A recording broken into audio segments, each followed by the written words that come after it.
नमस्कार, KCN news में आपका स्वागत है। आज हम भारतीय जनता पार्टी के पूर्व जिला अध्यक्ष सुनील चौहान जी से क्षेत्रीय मुद्दों पर सीधी बात करेंगे। सुनील भाई, बहुत-बहुत स्वागत है हमारे चैनल में सर आपका। सबसे पहले हमारे दर्शकों को बताएं, नितिन नवीन जी को राष्ट्रीय अध्यक्ष बनाया गया। मात्र 43 साल की आयु है सर उनकी। इसको लेकर हमारे दर्शकों को क्या साझा करना चाहेंगे सर आप? नहीं, सबसे पहले तो मैं राष्ट्रीय अध्यक्ष जी को बधाई देता हूँ। और ये सिर्फ भारतीय जनता पार्टी में हो सकता है कि जो एक सामान्य से कार्यकर्ता को भी राष्ट्रीय अध्यक्ष की सीट तक पहुंचा सकते हैं।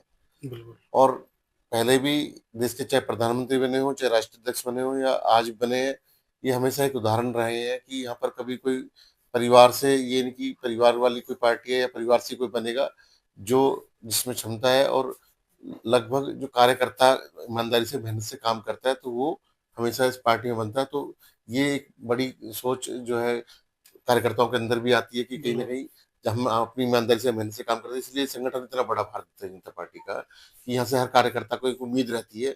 यहाँ कोई संकोच नहीं है कि भी हम आगे बढ़ नहीं सकते या हमारी सिर्फ एक दायरे तक ही पहुंच रहेगी। तो ये सब भारतीय जनता पार्टी में संभव है। बिल्कुल सर, बिल्कुल ये भारतीय जनता पार्टी में ही देखा जाता है। जो कोई भी व्यक्ति हो, चाहे वो निगम पार्षद, विधायक या सांसद, कभी भी कुछ भी बन सकता है। कोई बड़ी बात नहीं है भाजपा में बिल्कुल, सर। मैं वही बोल रहा हूँ कि यहाँ एक सामान्य से कार्यकर्ता भी कुछ भी बन सकता है। और बने, मतलब एक बनना भी एग्जाम्पल ये चाहिए। बनने भी चाहिए। और यही लोकतंत्र है। सच्चा लोकतंत्र तो ये है कि जब पहले पार्टी के अंदर ही लोकतंत्र नहीं होगा तो आप दूसरी जगह कैसे चीजों को कर सकते हैं। तो बिल्कुल। आपका अगर पार्टी के अंदर लोकतंत्र है, तो आप आगे भी इस चीज को कह सकते हैं कि हाँ, लोकतंत्र देश में हम रह रहे हैं और तो लोकतांत्रिक रूप से चीजों को चला रहे हैं। वही सर, दूसरी ओर बात कर ले, दिल्ली के पूर्व मुख्यमंत्री अरविंद केजरीवाल की बात कर लेते हैं। आजकल वो दिल्ली से नादारत है सर। सुनने में आ रहा है पंजाब में है वो। पंजाब में उनका क्या काम, जब वहाँ पे ऑलरेडी मान साहब वहाँ पे सीएम है ही। नहीं, वो पंजाब में सिर्फ इसलिए है क्योंकि उनको राजशाही की आदत पड़ चुकी है। आप दिल्ली में भी जब वो मुख्यमंत्री थे तो सिर्फ राजशाही का लाभ लेने के लिए आपने देखा शीश महल बनाया। बिल्कुल। जो आदमी गरीब आदमी की बात करता था, आम आदमी की बात करता था, लेकिन वो बात सिर्फ करने में और होने में बहुत बड़ा फर्क आप देख रहे हैं। दिल्ली की जनता ने भी देखा। जब दिल्ली को जब थी उस टाइम पे मुख्यमंत्री रहते भी वो दिल्ली से नदारत थे।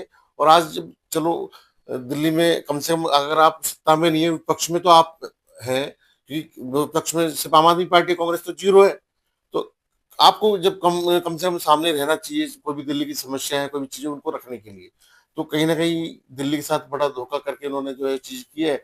आज वो पंजाब में भी, लेकिन वो बस वही है कि काट की हांडी बार बार चढ़ती नहीं है। आज उन्होंने दिल्ली में बनाई, एक बार पंजाब में बनेगी तो अगली बार पंजाब से भी गए। क्योंकि बिल्कुल। कहीं ना कहीं वो अपने आप को सुप्रीम मानते हैं, अपने आप से उन बड़ा उन्होंने नेता का ना पार्टी में कोई रहने दिया, ना किसी को मानते।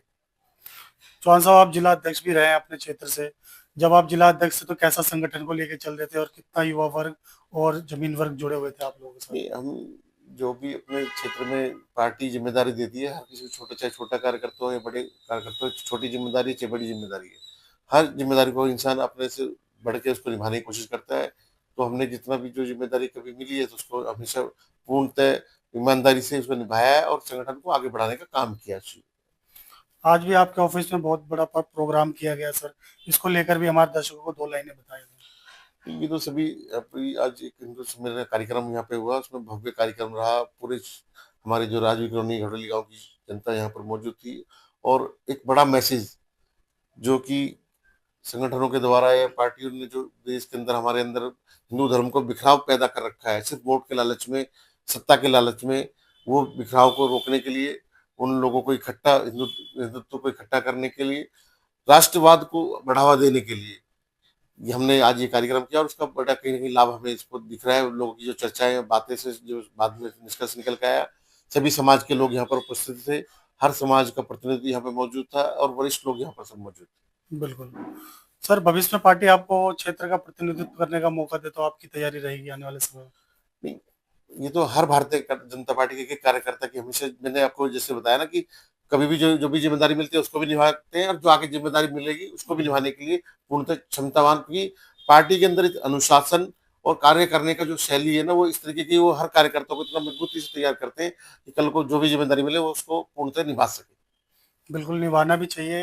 ये हर कार्यकर्ताओं का जिम्मेवारी भी है सर। वहीं सर, दिल्ली प्रदूषण की बात कर लेते हैं। दिल्ली प्रदूषण को लेकर दिल्ली का माहौल काफी ज्यादा खराब देखने को मिल रहा है। इसको लेकर क्या कहना चाहिए सर? देखिए, ये पोल्यूशन कहीं ना कहीं एक बहुत बड़ी समस्या है हमारी दिल्ली की।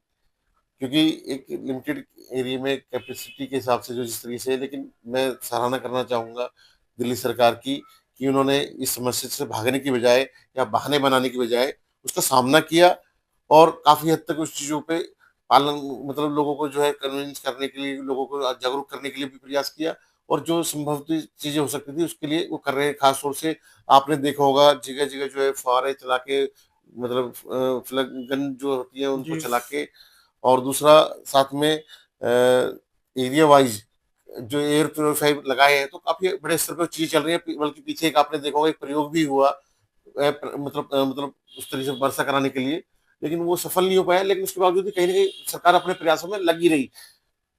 समस्याएँ आती हैं, लेकिन समस्या को सामना करना, उसको फेस करना और जनता के बीच में खड़े होके उस चीज़ को समाधान ढूँढना, ये सबसे बड़ी बात होती है।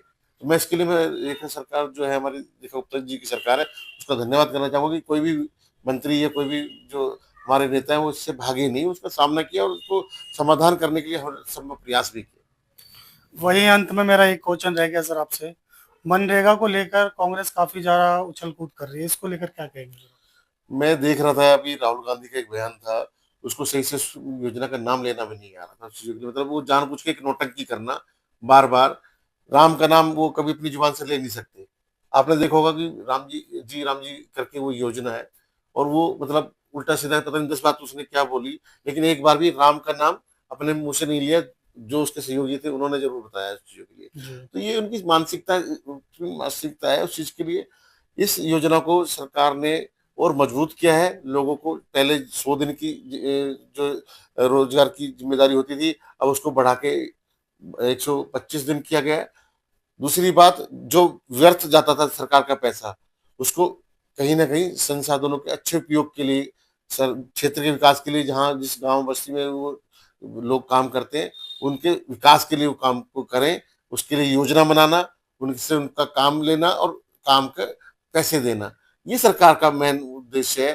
पहले सिर्फ़ सारा अधिकतर चीज़ें आपने देखी होंगी कि सब चीज़ें पेपर वर्क में आपने इतने दिन रोज़गार योजना वो दिया, लेकिन उसका आउटपुट क्या निकला? वो ज़ीरो। ज़ीरो, तो बिल्कुल। ये बड़ा फ़र्क पड़ता है। दोनों चीज़ें होनी चाहिए। सरकार अगर उनको पैसा भी दे रही है तो उसका भी सदुपयोग होना चाहिए। और दूसरी बात आपने उनको 100 दिन का दिया, उन्होंने उसको बढ़ा के 125 दिन का अच्छे किया। दिन कर दिया। तो ये अपना में बड़ी चीज़ें हैं, तो ये नौटंकी करने वाली चीज़ें हैं और ये तो करते रहेंगे। अच्छे काम का मैं कह रहा हूँ ये आज जो ज़ीरो पे जा रहे हैं ना, उसका मेन कारण सिर्फ़ यही है कि काम को आपको सराहना करनी चाहिए।